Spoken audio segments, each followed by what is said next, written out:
It was only a sunny smile, and little it cost in the giving, but like morning light it scattered the night and made the day worth living. F. Scott Fitzgerald.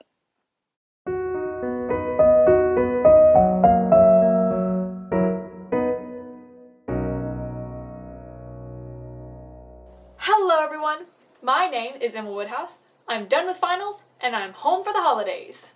Before I get started, I'm going to update you guys on the Christmas party. I finally got my invitation. One of their kids must have addressed it because it was returned to them and then sent to me. At any rate, I intend to go because I just want to spite George.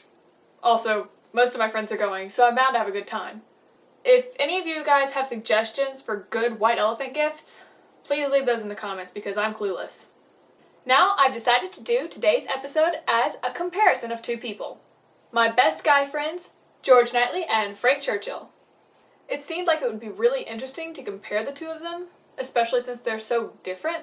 Also, you guys have actually met them both. To keep it interesting, I'm going to keep score. The first category, intellect.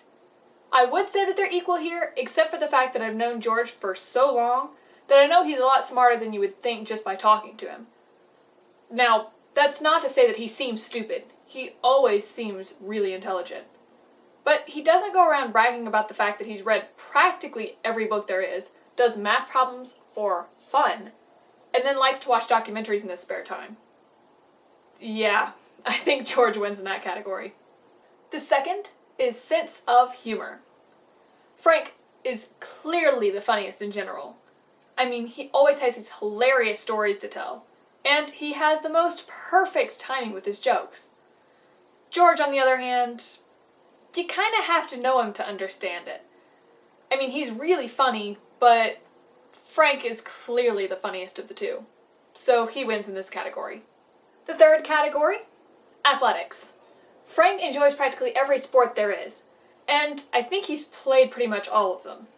During high school, he played basketball and football. Then here in college, I think he's played pretty much every intramural sport there is. George hasn't ever actually played a sport, but he has been running ever since I can remember, so that's pretty good. However, I think Frank wins this category. The fourth category is non-sports related hobbies. I know, weird category, but stick with me. Frank, he loves music and riding around on his motorcycle, which I've not told my dad about because he would have a heart attack. George loves to read and play nerdy board games.